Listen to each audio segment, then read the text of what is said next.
ज्योति की साधना करने वाले साधक का समय का रथ अबाध गति से चलता है। उसके दो पक्ष हैं, एक दिन और दूसरा रात। जीवन का रथ भी निरंतर गतिशील है। उसके भी दो चक्र हैं, एक आशा, दूसरा निराशा। दिन प्रकाश है, रात अंधकार। आशा प्रकाश है और निराशा तमिश्रा, गहरी तमिश्रा, गहन अंधकार। पश्चिम के दार्शनिकों ने भारतीय दर्शन पर यह आरोप लगाया, भारतीय दर्शन निराशावादी, दुख को देखता है। दुख ही दुख, जन्म दुख, मृत्यु दुख, रोग दुख, बुढ़ापा दुख, दुख ही दुख को देखता है और दुख से डरता है और निराशा का ही दृष्टिकोण अपनाकर वैसी ही प्रक्रिया को खोजता है। संयम करो, अपरिग्रह करो, त्याग करो, ये सब निराशावादी दृष्टिकोण की प्रक्रियाएं हैं। आशावादी होगा, पदार्थ का विकास करेगा, जीवन को आनंदमय बनाएगा, भोग, समृद्धि, संपदा का विकास करेगा। ये छोड़ो, ये भी छोड़ो, ये भी छोड़ो, इस प्रकार की छोड़ने की बात में नहीं जाएगा, किंतु यह नया निर्माण करो, नया विकास करो, नई सृष्टि करो। इस नवीनता की दिशा में प्रस्थान करेगा और उसकी यात्रा सदा विकास की दिशा में होगी, ह्रास की दिशा में नहीं होगी। भारतीय दर्शन ने यह त्याग का महत्व बतलाया।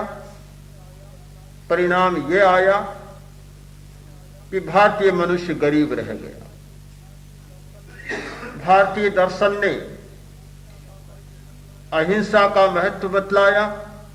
परिणाम यह आया कि यहां का आदमी शस्त्रों की दौड़ में पिछड़ गया। इतिहास बतलाता है कि आक्रांताओं ने बंदूक से लड़ाई लड़ी तो भारतीय योद्धाओं ने तलवार से लड़ाई लड़ी। आक्रांताओं ने तोपों से लड़ाई लड़ी तो भारतीय लोगों ने मुश्किल से बंदूक से लड़ाई लड़ी। वे ही तलवार, बर्छे और भाले यही रहे, विकास नहीं कर पाए। इसलिए नहीं कर पाए कि उनका जीवन दर्शन यह रहा कि अहिंसा, अपरिग्रह, त्याग, संयम विकास कर ही नहीं सके। न परिग्रह का विकास, न संपदा का विकास, न पदार्थ का विकास, सब में पिछड़ गए। कुछ अंशों में बात सच भी हो सकती है, इसे केवल आरोप ही न माने, कुछ अंशों में सच्चाई भी। भारतीय लोगों ने पदार्थ के विकास की ओर उतना ध्यान नहीं दिया जितना कि आज के लोग अपेक्षा रखते। क्यों नहीं दिया, इस प्रश्न पर थोड़ा गंभीर चिंतन करना हो। इसलिए नहीं दिया कि भारत की सभ्यता बहुत पुरानी है, भारत की संस्कृति बहुत पुरानी है, भारतीय विकास का इतिहास बहुत पुराना है। यहां के लोग एक समय सभ्यता, संस्कृति और विकास के ऊंचे शिखर पर पहुंच चुके थे। वहां पहुंचने के पश्चात उन्होंने अनुभव किया यह रास्ता बंद है, बस अब आगे जाने का कोई अवकाश नहीं है। पहाड़ की चोटी पर कोई पहुंच जाए फिर आगे कहां जाए? पहाड़ की तलहटी में हो, बीच में हो, तब तो आगे ऊंचा जाने का रास्ता है। और जो आदमी चोटी पर पहुंच जाए उसके लिए या तो यह होता है कि चोटी पर खड़ा रहे या होता है कि फिर नीचे उतरे। दो बातें होती है। चोटी पर कोई खड़ा रह नहीं सकता, कोई भी आदमी सदा चोटी पर नहीं खड़ा रह सकता, उसे नीचे ही आना होता है। भारतीय लोग सभ्यता की और संस्कृति की और विकास की चोटी पर पहुंच गए थे। वहां जाकर उन्होंने अनुभव किया कि अब आगे जाने का रास्ता बंद है, अब नया रास्ता खोजना होगा, नया आयाम खोलना होगा।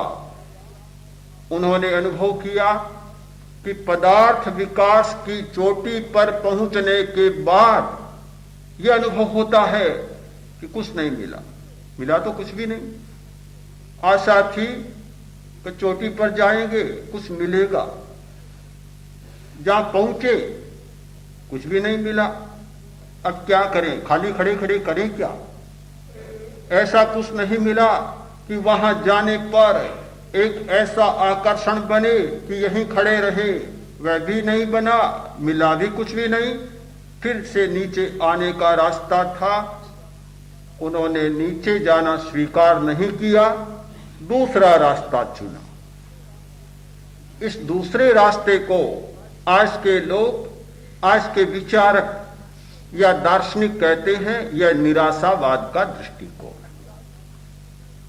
हमारी इससे सहमति नहीं हो सकती, कभी नहीं हो सकती। पदार्थ के प्रति जाने का दृष्टिकोण ही यदि आशावादी दृष्टिकोण है तो फिर यह मान लेना चाहिए कि मनुष्य को इस दुनिया में शांति से जीने का कोई अधिकार नहीं। एक रास्ता है सुख सुविधा का और दूसरा रास्ता है शांति का। दो रास्ते हैं बिल्कुल साफ। एक रास्ता है अनंत और दूसरा है ससीम शांत। पदार्थ की दिशा में विकास करने का रास्ता छोटा रास्ता ससीम है। कभी भी आदमी पदार्थ विस्तार में अनंत यात्रा नहीं कर सकता। दूसरा शांति का रास्ता है अनंत। वहां मनुष्य अनंत यात्रा कर सकता है, अनंत काल तक चल सकता है, कभी भी उसे हटने की मुड़ने की आवश्यकता महसूस नहीं होती। भारतीय लोगों ने दूसरे रास्ते का चुनाव किया। यह तो निश्चित बात है कि गरीब आदमी अच्छे रास्ते का चुनाव नहीं कर सकता, गरीब आदमी त्याग और संयम के रास्ते का चुनाव नहीं कर सकता। अभी गरीबी ही नहीं मिटी तो बड़ी बात वह कैसे करेगा? रास्ते का चुनाव वही व्यक्ति कर सकता है जो संपदा और समृद्धि के शिखर पर पहुंच जाता है, और वहां पहुंचने पर जब उसे कुछ नहीं मिलता तब सोचता है कि रास्ता तो कोई और दूसरा होना चाहिए। गरीब आदमी से कभी आशा न रखें। आज का भारतीय फिर गरीब हो गए। आज के भारतीय आदमी से आशा रखी जाए कि वह नैतिक बने, ईमानदार बने, प्रामाणिक बने, आध्यात्मिक बने, बहुत कठिनाई पैदा हो गई। यह कठिनाई उन लोगों के लिए सरल होती है जो समृद्धि के शिखर पर पहुंच जाते हैं। आज का पश्चिम जगत का आदमी जितना जल्दी आध्यात्मिक बन सकता है, जितना जल्दी ध्यान के प्रति आकर्षित हो सकता है, उतना भारत का आदमी शायद नहीं हो सकता। कारण बहुत साफ है कि वे आज पदार्थ की प्रकृति को समझ चुके, पदार्थ का भोग कर चुके हैं और उस शिखर पर पहुंच चुके हैं जहां पहुंचने के बाद उन्हें लगता है कि यह रास्ता आगे अब जाने वाला नहीं, समाप्त हो गया और बड़ा खतरनाक रास्ता है, अब कोई उपाय नहीं है। वे आध्यात्मिक बहुत जल्दी बन सकते हैं और नए रास्ते का चुनाव कर सकते हैं, किंतु जो आदमी अभी छोटे में उलझा हुआ है वह बड़ी बात नहीं कर सकता। भारतीय दर्शन का एक सूत्र रहा था, मां अप्पेणं लुम्पहा बहु, थोड़े के लिए बहुत को मत गमाओ। काव्यों में मिलेगा, कालिदास ने इसका उच्चारण किया है। संस्कृत साहित्य में बहुत बार मिलता है। पूछा गया पंडित कौन होता है, कौन पंडित होता है?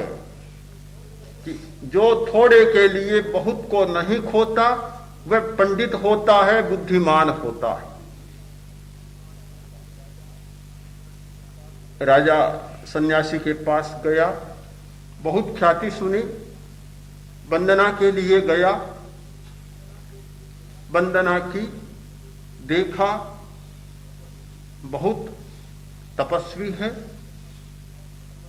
बड़ा प्रभावित हुआ, हाथ जोड़े खड़ा है, विनम्र स्वर में बोला, महाराज धन्य है आपको, धन्य है आपका त्याग, धन्य है आपकी तपस्या, कितना बड़ा त्याग आपने किया, घर छोड़ दिया, परिवार छोड़ दिया, संपदा छोड़ दी, इतना बड़ा त्याग आपने किया। राजा काफी स्तुति करने लगा। सन्यासी बोला, राजा बकवास मत करो, बकवास मत करो। राजा देखता रह गया। सन्यासी ने कहा कि मैं त्यागी हूं। महाराज आप त्यागी हैं? नहीं नहीं, बिल्कुल नहीं, त्यागी तो तुम हो, मुझे त्यागी बतलाते हो, त्यागी हो तुम?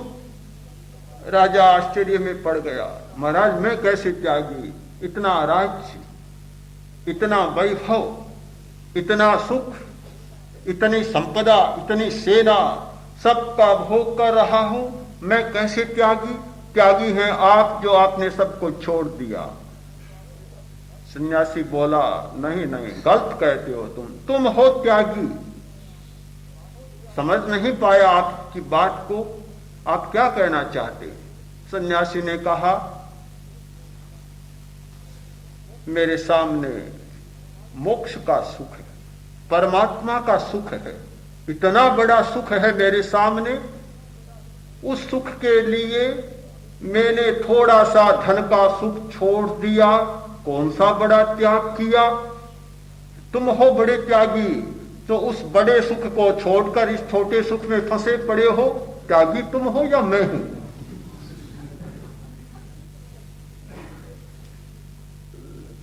सचमुच ये दो साफ साफ रास्ते हैं हमारे सामने, एक थोड़े के लिए बहुत को छोड़ने का और एक बहुत के लिए थोड़े को छोड़ने का। यह पदार्थ का रास्ता, जिसे आज की भाषा में आशावादी दृष्टिकोण कहा जाता है, यह है बहुत के लिए थोड़े को स्वीकार न करना, बहुत को छोड़ देना और थोड़े के रास्ते पर चलना। दूसरा रास्ता है कि बहुत के रास्ते में चलना, थोड़े को छोड़ देना। मैं मानता हूं शांति का मार्ग कभी निराशा का मार्ग नहीं हो सकता। यह है ही नहीं वास्तव में निराशा का मार्ग। यह तो बहुत बड़ा आशा का मार्ग है कि मनुष्य अनंत आशा को लेकर चलता है कि मैं परमात्मा बन जाऊं। छोटी भावना नहीं है, छोटी भावना नहीं, कितनी बड़ी भावना कि परमात्मा बन जाऊं। यदि कोई व्यक्ति कहे आचार्य तुलसी बन जाऊं, तो दूसरे को लगता है कि अहंकार की भाषा बोल रहा है। यदि कोई व्यक्ति कहे कि महाप्रज्ञ बन जाऊं, तो भी लगता है कि अहंकार की भाषा बोल रहा है। यदि कोई आदमी चाहे कि मैं राजा बन जाऊं, मंत्री बन जाऊं, प्रधानमंत्री बन जाऊं, तो भी लगता है कि अहंकार और आकांक्षा की भाषा में सोच रहा है। कोई व्यक्ति यह चाहे कि परमात्मा बन जाऊं, किसी को आपत्ति नहीं। कोई नहीं कहता कि अहंकारी आदमी है, कोई नहीं कहता कि आकांक्षी आदमी है, महत्वाकांक्षी आदमी है। एक इतना बड़ा पद है कि उसकी चाह करो, कोई आपत्ति नहीं, और बीच के पदों की आकांक्षा करो, चाह करो, तो सब जगह गड़बड़ियां है। प्रधानमंत्री पद की चाह करो तो पहला कुर्सी पर बैठा है, वह सोचेगा कि इसको सबसे पहले समाप्त किया जाए, कहीं आने जाए। यहां बीच के जितने हैं छोटे पद, सब में संघर्ष है, सब में द्वंद्व है और सब में दृष्टियां है। वह सोचता है कि आसपास में कोई ऐसा हो नहीं जाए, किंतु एक इतना विराट पद, इतना विशाल पद कि जिसको सब चाहते हैं और किसी को आपत्ति नहीं, किसी को स्पर्धा नहीं, किसी को संघर्ष नहीं, किसी को आपत्ति नहीं। कभी तुम कहां जाना चाहते हो? कि परमात्मा बनना चाहते हो, बहुत अच्छी बात है, चलो चलो रास्ता साफ।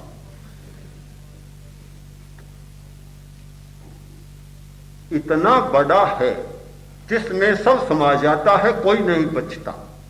अनंत, और अनंत है उसकी यात्रा। क्या यह दृष्टिकोण निराशावादी दृष्टिकोण है? कैसे संभव हो सकता है? कैसे इसको निराशावादी दृष्टिकोण माना जाए?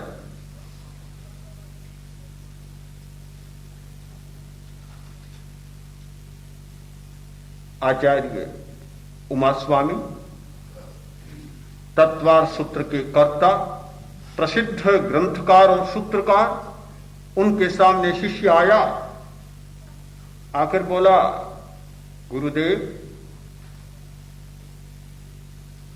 इस दुनिया में ऐसा निर्वाध तत्व क्या है जिसकी भावना सब लोग कर सकते? उन्होंने कहा, सुख है। वह सुख कैसे उपलब्ध हो सकता है? तो वह मोक्ष है। मोक्ष कैसे उपलब्ध हो सकता है? उपाय उसका क्या है? कि सम्यक दर्शन ज्ञान चारित्राणि मोक्ष मार्ग। उसका उपाय है सम्यक दर्शन, सम्यक ज्ञान और सम्यक चारित्र।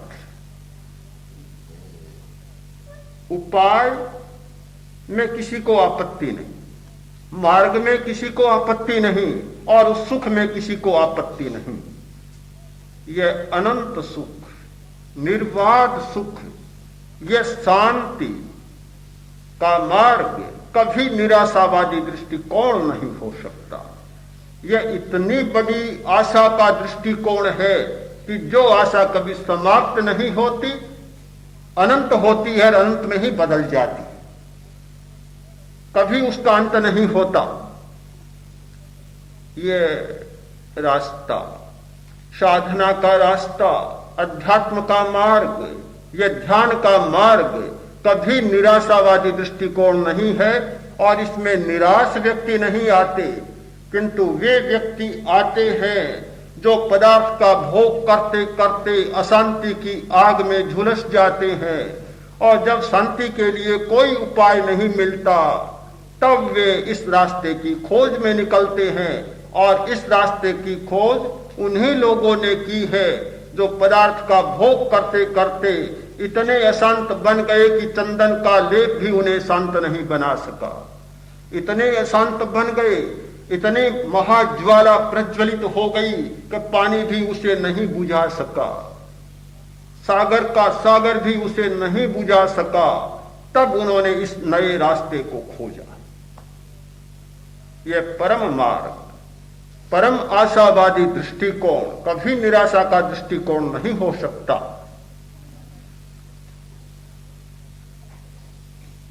साधना का मार्ग बहुत कठिन मार्ग है।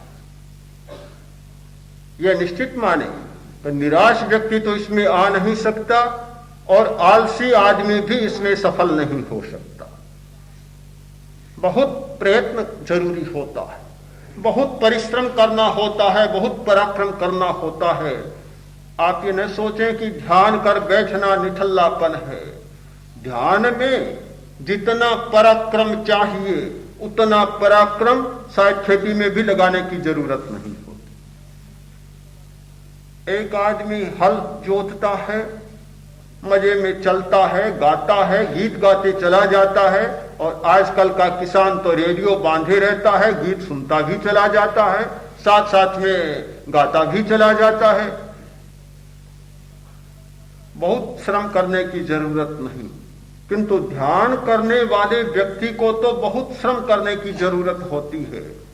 ये कोई मीठी बातें नहीं है, ये हमारे जीवन की सार्थकता है। राजनेता मीठी बातें कर सकता है, पर ध्यान करने वाला कभी मीठी बातों में नहीं जाता, सार्थक बात में जाता है।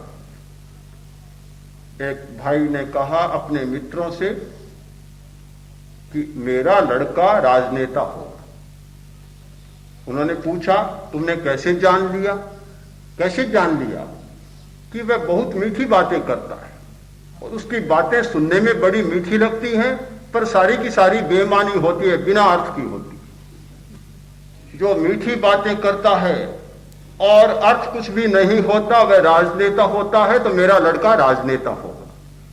यह साधना का मार्ग ऐसा नहीं है कि मीठी बातें और अर्थहीन, किंतु बातें कड़वी हैं और सार्थक। इसीलिए शायद निराशावादी दृष्टिकोण लगता होगा।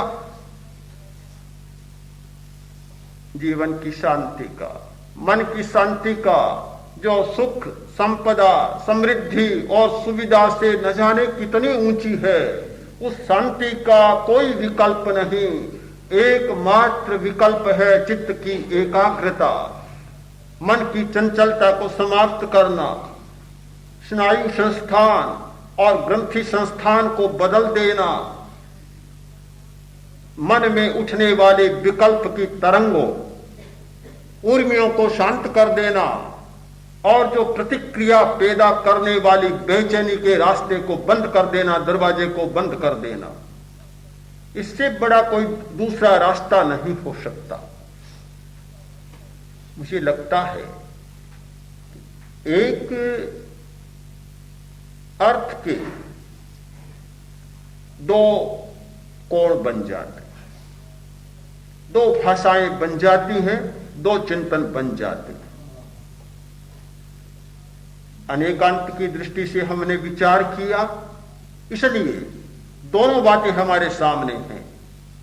साधना में सबसे पहले उपयोग होता है शरीर का, वाणी का और मन का, फिर इनको चलाने वाले आहार का। हम विचार करें, शरीर भारतीय दर्शन में कहा गया यह बहुत नश्वर है। निराशावादी दृष्टिकोण हो सकता है कि इस शरीर के लिए कुछ भी मत करो।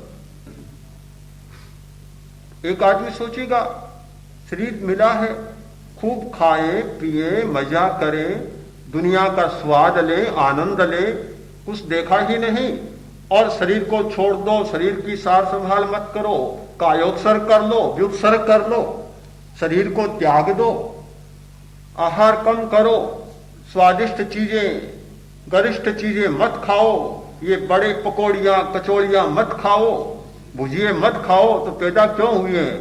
किस लिए पैदा हुए हैं?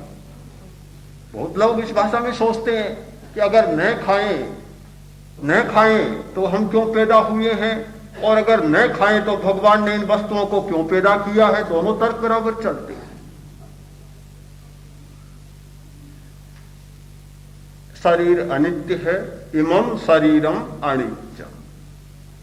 भगवान महावीर का वचन है इमं शरीरम अनित्यम, यह शरीर अनित्य है। एक दृष्टिकोण, तो साथ साथ में दूसरा दृष्टिकोण भी है। अनेकांत की भाषा में सोचने वाला व्यक्ति किसी बात को एकांगी रूप में स्वीकार नहीं करता। दूसरा दृष्टिकोण शरीर माहु नावत्ति।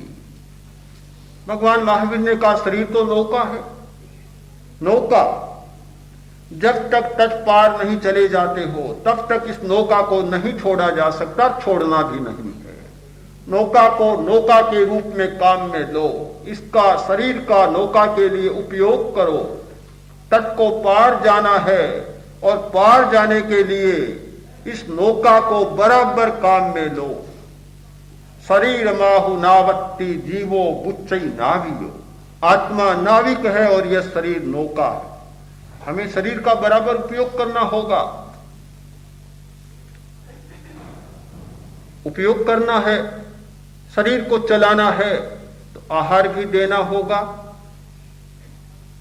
बहुत लोग मानते हैं कि जैन दर्शन तपस्या पर भार देता है, आहार पर अति भार देता है, यह भी मत खाओ वह भी मत खाओ।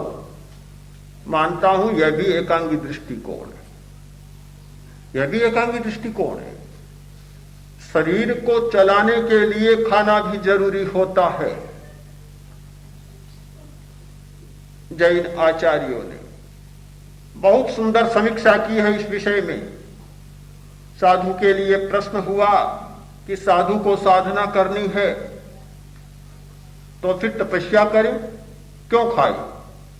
कि जीवन नहीं चलता, जीवन नहीं चलता तो रूखा सूखा खाए, दूध घी क्यों खाए? तो आचार्य ने उत्तर दिया कि स्निग्ध और मधुर भोजन के बिना जीवन चलता नहीं। जीवन चल सकता है किंतु मेधा चाहिए, स्मृति चाहिए, बुद्धि चाहिए। स्निग्ध और मधुर भोजन के बिना बुद्धि का विकास नहीं होता, मेधा का विकास नहीं होता, स्मृति और धारणा शक्ति का विकास नहीं होता। कोरा अज्ञानी का जीवन जीना है तो इन सब को छोड़ दिया जाए। जिसको ज्ञानी का जीवन जीना है उसे इन सब का प्रयोग करना होता है। भगवान महावीर जब तपस्या बहुत करते थे, उनका शरीर बिल्कुल रूखा सूखा हो गया। सूत्रकार बतलाते हैं उन्होंने निरंतर भोजन शुरू किया और उनके शरीर में दीप्ति आ गई। शरीर की दीप्ति, बौद्धिक विकास, यह सब भोजन पर बहुत कुछ निर्भर होता है। बहुत वैज्ञानिक बातें आचार्य ने बतलाई है। वहां उन्होंने लिखा है कि जिस क्षेत्र में स्निग्धता होती है वहां दीर्घ आयु होता है। जिस काल में स्निग्धता होती है उस काल में दीर्घ आयु होता है। और जो आदमी स्निग्ध और मधुर भोजन करता है वह दीर्घ आयु वाला होता है। जिसको ये नहीं मिलते वे अकाल मृत्यु में मर जाते। भोजन के प्रति हमारा एक संतुलित दृष्टिकोण होता है। न तो यह होता कि कोरा रूखा सूखा खाएं और न यह होता कि कोरा स्निग्ध और गरिष्ठ खाएं। रूखा भोजन करने वाला बहुत क्रोधी हो जाता है, आपको ध्यान होना चाहिए। जो कोरा रूखा ही रूखा भोजन करता है बहुत गुस्सेल बन जाता है, क्रोध बहुत ज्यादा आने लग जाता है, प्रकृति चिड़चिड़ी हो जाती है उसकी। यह हमारा एक संतुलित दृष्टिकोण हो। हर बात पर अनेकांत की दृष्टि से हमें विचार करना होगा। एकांत दृष्टि से किसी भी बात को स्वीकार नहीं किया जा सकता। शरीर को छोड़ना है तो शरीर को धारण भी करना है। आहार छोड़ना है तो आहार को चलाना भी है।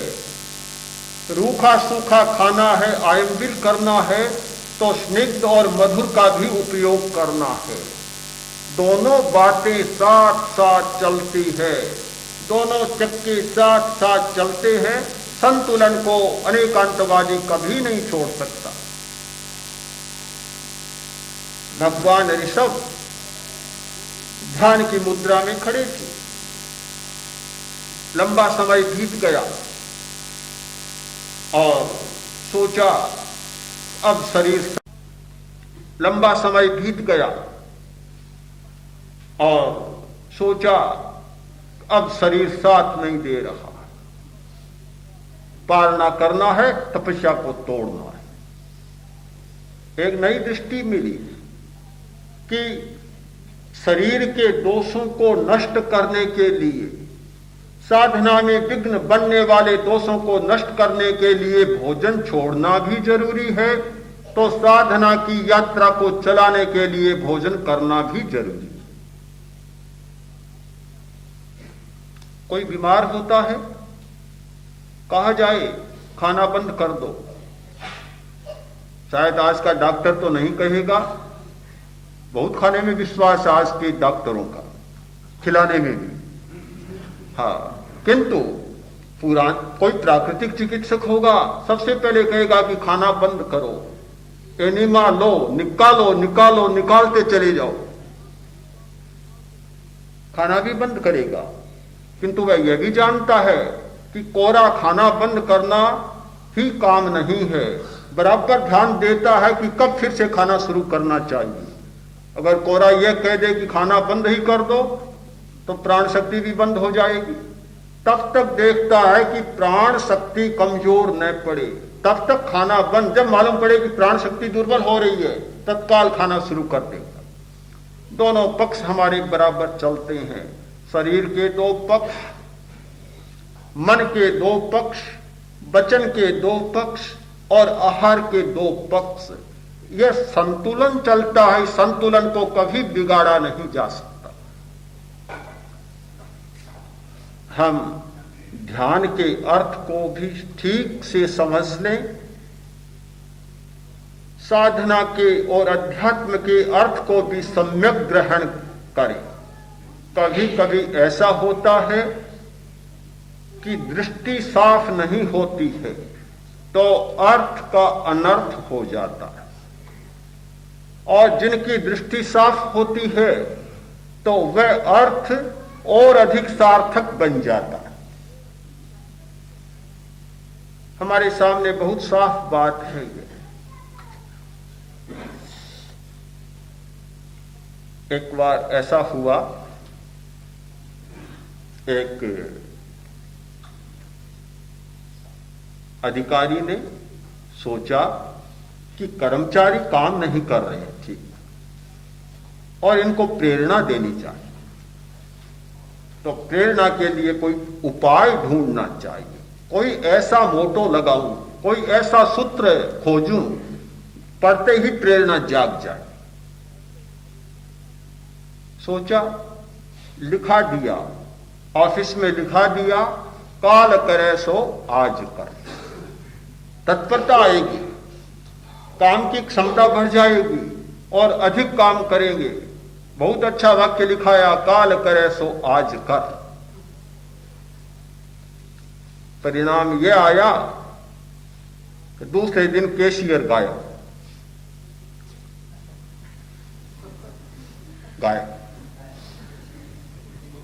खोजा, पता लगाया, पकड़ा गया, उपस्थित हुआ और अधिकारी ने कहा, तुमने इतना विश्वासघात किया? बोला, मैंने तो कुछ भी नहीं किया। नहीं किया? अरे कुछ बात तो करते, पहले बताते, इतनी जल्दबाजी क्यों की? कि मैं क्या करूं, आपने ही करवा दी। मैंने कैसे करवाई? कि मैं तो 2-4 दिन बाद ही सोचता था कि भागूं लेकर, पर आपने लिखवा दिया काल करे सो आज कर, तो फिर आज की मौका रहा, फिर कल करने का मौका ही खा रहा मेरे सामने। मैं क्या करूं? कभी कभी बड़ा अनर्थ होता है कि जिसकी दृष्टि साफ नहीं होती, दृष्टि निर्मल नहीं होती, उसके सामने अच्छा सा तत्व आता है तो भी उसको विकृत रूप में वह स्वीकार कर लेता है। हमें स्वीकार करना चाहिए कि जब तक हमारा मस्तिष्क, हमारा स्नायु संस्थान निर्मल नहीं होता, तब तक साधना अच्छी नहीं हो सकती। योग शास्त्र में इस बात पर बहुत बल दिया गया कि नाड़ी संस्थान को निर्मल किया जाए। निर्मल, बहुत निर्मल होना चाहिए। नाड़ी संस्थान निर्मल होता है तो प्रज्ञा निर्मल होती है। हमारे ज्ञान तंतु और कर्म तंतु जितने निर्मल होते हैं उतनी ही हमारी ज्ञान की शक्ति और कर्मजा शक्ति बढ़ती चली जाती है। इससे भी बड़ी बात है ग्रंथि तंत्र की। हमारा ग्रंथि तंत्र जितना निर्मल और पवित्र होता है उतनी हमारी भावनाएं निर्मल होती हैं, उतने हमारे आवेग और आवेश कम होते चले जाते हैं। नाड़ी संस्थान का स्थान दूसरा होता है, अब पहला स्थान ग्रंथि संस्थान का हो गया। आज की विज्ञान की खोजों ने इस बात को बहुत प्रमाणित कर दिया कि हमारे जितने भावनात्मक तनाव होते हैं वे सारे के सारे ग्रंथि तंत्र के द्वारा पैदा किए जाते हैं। और इस वैज्ञानिक बात को अगर कर्मशास्त्र की भाषा में खोजें तो और सूक्ष्म में जाना पड़ेगा कि कर्म का जैसा रस होता है, जैसा विपाक होता है, वैसा आदमी बनता चला जाता है। इसलिए कर्म के रसायन को, कर्मशास्त्र की भाषा में कर्म के रसायन को और शरीर शास्त्र की भाषा में ग्लैंड्स के जो स्राव को, हार्मोन्स को अगर बदल दिया जाए ध्यान के द्वारा तो फिर आदमी अपने आप बदलने लग जाता है, उसकी दृष्टि बदल जाती है। और जब दृष्टि कोई बदलती है तो अर्थ और अधिक सार्थक हो जाता है। वह घटना भी आपके सामने प्रस्तुत करूं। नाटक हो रहा था, नटनी नाटक करते करते, नाचते नाचते, खेल दिखाते दिखाते थक गई, चूर हो गई, पर दान नहीं आ रहा। तो उसने कहा, पतिदेव क्या करूं, सारी रात पूरी होती जा रही है और न राजा की ओर से न नागरिकों की ओर से दान नहीं आ रहा, दान पात्र खाली का खाली है। अब तो कोई ऐसी ताल बजाओ कि काम बन जाए, और मैं तो थक रही हूं।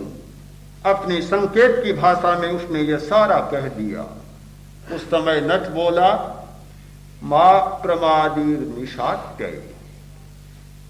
सारी रात तो बीत चुकी, अब तो सूरज उगने को है, थोड़ा सा समय बाकी है। मां प्रमादीर निशात्य, रात बीत रही है, अब तुम प्रमाद मत करो, प्रमाद मत करो।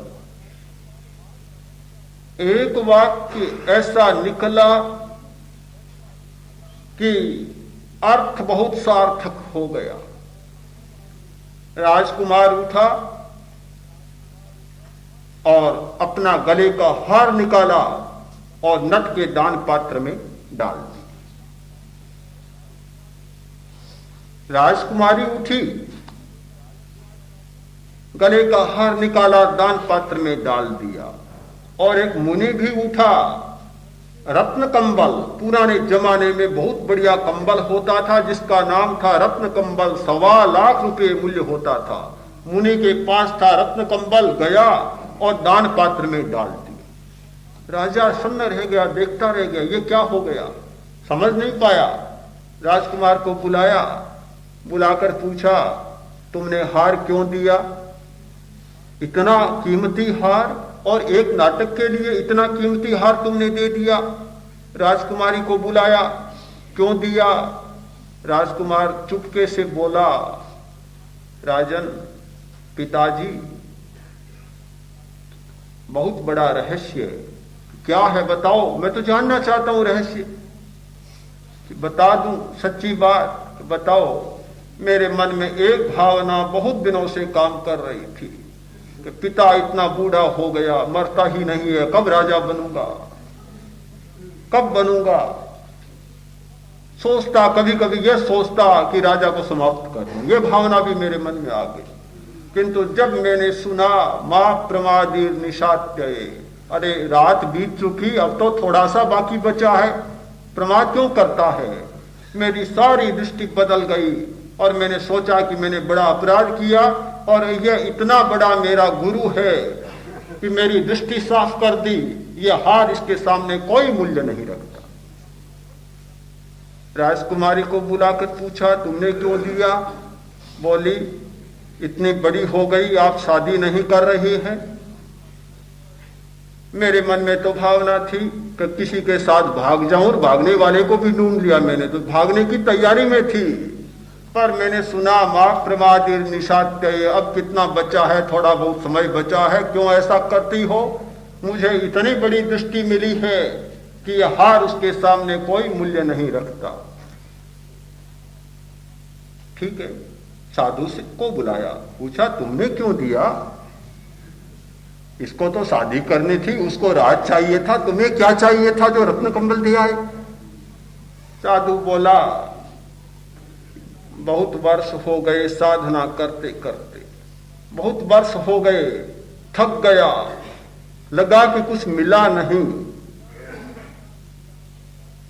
घर में जाने की बात सोच रहा था, परिवार का मोह जाग गया, पत्नी पीछे है, परिवार पीछे है, मोह जाग गया, समय ढूंढ रहा था कि कब जाऊं कब जाऊं, किंतु जब यह सुना कि मां प्रमादीर निशात्य, तो लगा कि आज 40 वर्ष तो बीत चुके और अब ये बात क्यों सोचता हूं, अब तो ये तड़के की बात है। दृष्टि बदल गई और सोचा इतना बड़ा उपकारी है कि जैसे गुरु होता है और विचलित होते का हाथ संभाल लेता है, इसने मुझे हस्तावलंबन दे दिया, इसलिए रत्न कंबल का इसके सामने कोई मूल्य नहीं। काल करे सो आज कर वाली बात भी हो जाती है और मां प्रमादिर निशात्य बात वाली भी बात होती है। हर बात अनेकांत के आस पास आकर लुढ़क जाती है, क्या करें? दोनों बातें होती है।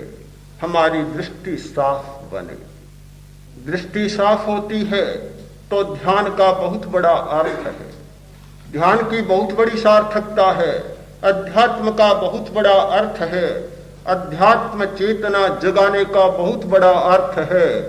इसे कोई भी साफ दृष्टि वाला व्यक्ति निराशावादी दृष्टिकोण नहीं कह सकता। और जिसकी दृष्टि साफ नहीं होती है वह त्याग, तप, संयम को निराशावादी दृष्टिकोण मानेगा। दो बातें हमारे सामने, ज्ञान की दो सीमाएं, एक बुद्धि की सीमा और एक अनुभव की सीमा। साधना का पूरा मार्ग, संयम का पूरा मार्ग, तपस्या का पूरा मार्ग यह अनुभव का मार्ग है, बुद्धि का मार्ग नहीं। इसलिए बुद्धिवादी का तर्क अगर इसके विपरीत होता है तो मुझे कोई आश्चर्य नहीं होता।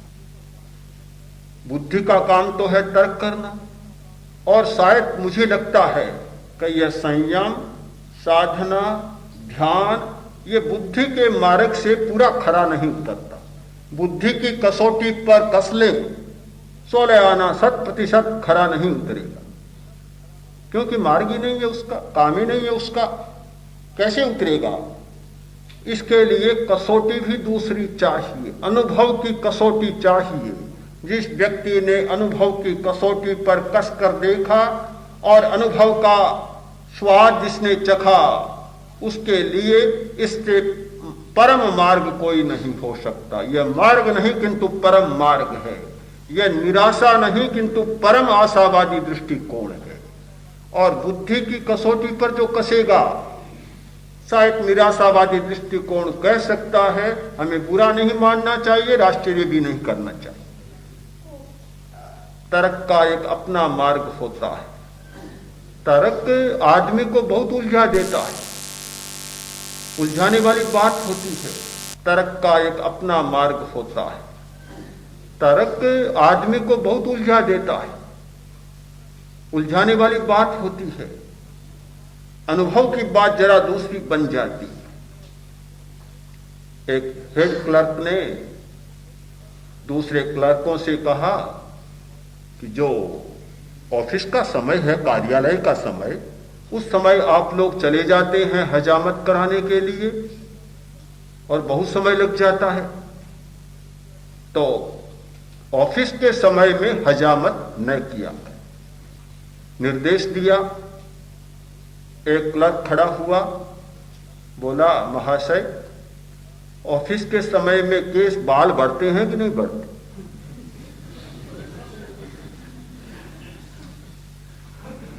अब यदि तर्क की भाषा यह है कि यदि ऑफिस के समय में बाल बढ़ते हैं तो ऑफिस के समय में बाल कटवाए भी जा सकते हैं।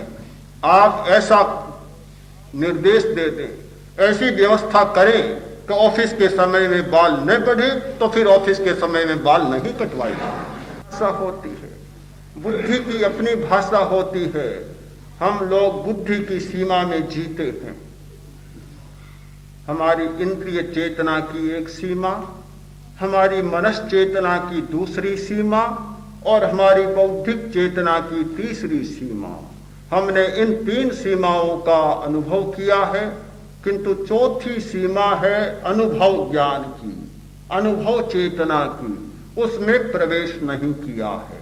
तब तक सारी बातें ऐसी लगती है। मैं निश्चित कह सकता हूं कि जिस व्यक्ति ने ध्यान का अभ्यास नहीं किया वह अनुभव की सीमा में प्रवेश नहीं पा सकता। उसका प्रवेश सर्वथा निषिद्ध है। देखता हूं जो लोग पहले दिन ध्यान के लिए आते हैं और 10वें दिन जाते हैं, वे कहते हैं हमने कल्पना भी नहीं की कि ऐसा हो सकता है। कल्पना की बात ही नहीं थी, आप कैसे कर सकते थे? एक दूर खड़ा आदमी कैसे कल्पना कर सकता था? कल्पना का विषय ही नहीं है। जिसने स्वयं डुबकी नहीं लगाई, जिसने स्वयं गोता नहीं लगाया, कैसे कल्पना कर सकता है? तट पर, समुद्र के तट पर खड़ा रहने वाला व्यक्ति कैसे कल्पना कर सकता है कि समुद्र की कितनी गहराई है? जिसने स्वयं डुबकी लगाई है, जिसने स्वयं गोता लगाया है, वह समझ सकता है कि समुद्र भीतर में क्या है। हम अपने बाहरी स्वरूप को जानते हैं, अपने भीतरी स्वरूप को नहीं जानते। बहुत लोगों का जीवन केवल बाहरी शरीर के स्वरूप में ही बीत जाता है, कभी उन्हें भीतर में जाने का मौका ही नहीं मिलता।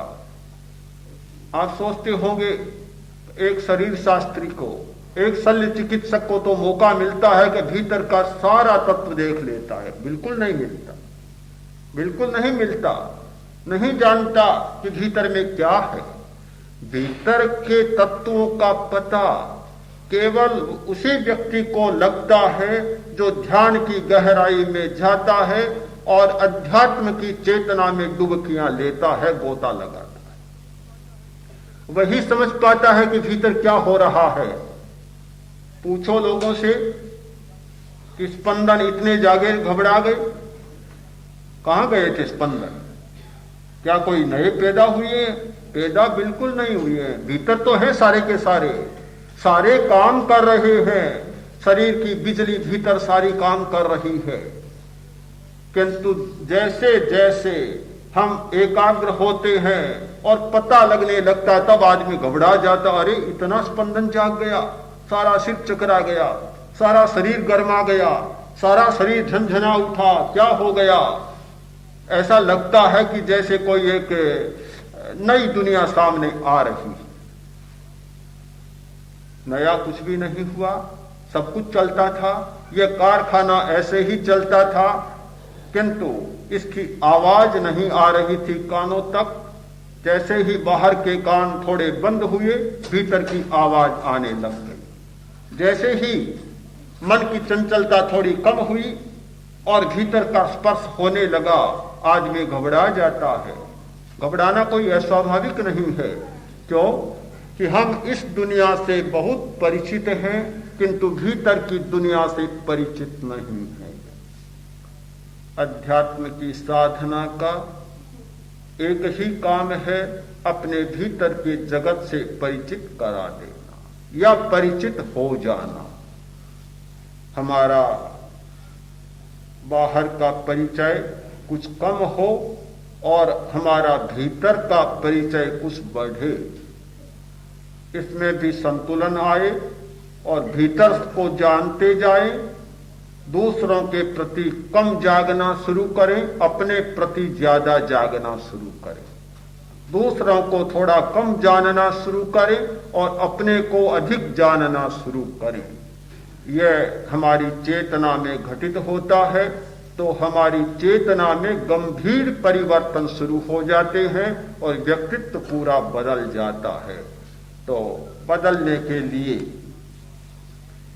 ध्यान का अभ्यास किया, बदलना शुरू हो गया, पर पूरा नहीं हुआ है।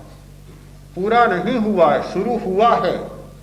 यह पहला बिंदु है, आखिरी बिंदु अभी नहीं है। बदलने की प्रक्रिया निरंतर चलती रहे, व्यक्तित्व का रूपांतरण होता रहे, हमारी दृष्टि निर्मल बनती रहे और अनेकांत का दर्शन, जीवन प्रणाली निरंतर हमारे सामने रहे। किसी आग्रह में न फंसे, किसी एकांगी दृष्टिकोण में न जाए, किसी बात को पकड़े नहीं, पकड़कर न बैठे, किंतु हर बात पर सामंजस्य, सापेक्षता, समन्वय और संतुलन का विराट दृष्टिकोण अपनाएं। यह जीवन की दृष्टि जो अध्यात्म का बहुत बड़ा फलित है। अध्यात्म के बिना किसी व्यक्ति को उपलब्ध नहीं हो सकती। अध्यात्म की साधना जैसे जैसे आगे बढ़ती है, वैसे अनेकांत का जीवन दर्शन एक बीज रूप में जो कभी उपलब्ध होता है, विराट वृक्ष बनकर हमारे सामने आता है और यह जीवन की सौरभ चारों दिशाओं में महकने लग जाए। हंता मंगलम सिद्धा मंगलम साहू मंगलम केवलिपन्नतो धम्मो मंगलम। अरहंता लोगुत्तमा सिद्धा लोगुत्तमा साहू लोगुत्तमा केवलिपन्नतो धम्मो लोगुत्तमो। अरहंते शरणं पवज्जामि सिद्धे शरणं पवज्जामि साहू शरणं पवज्जामि।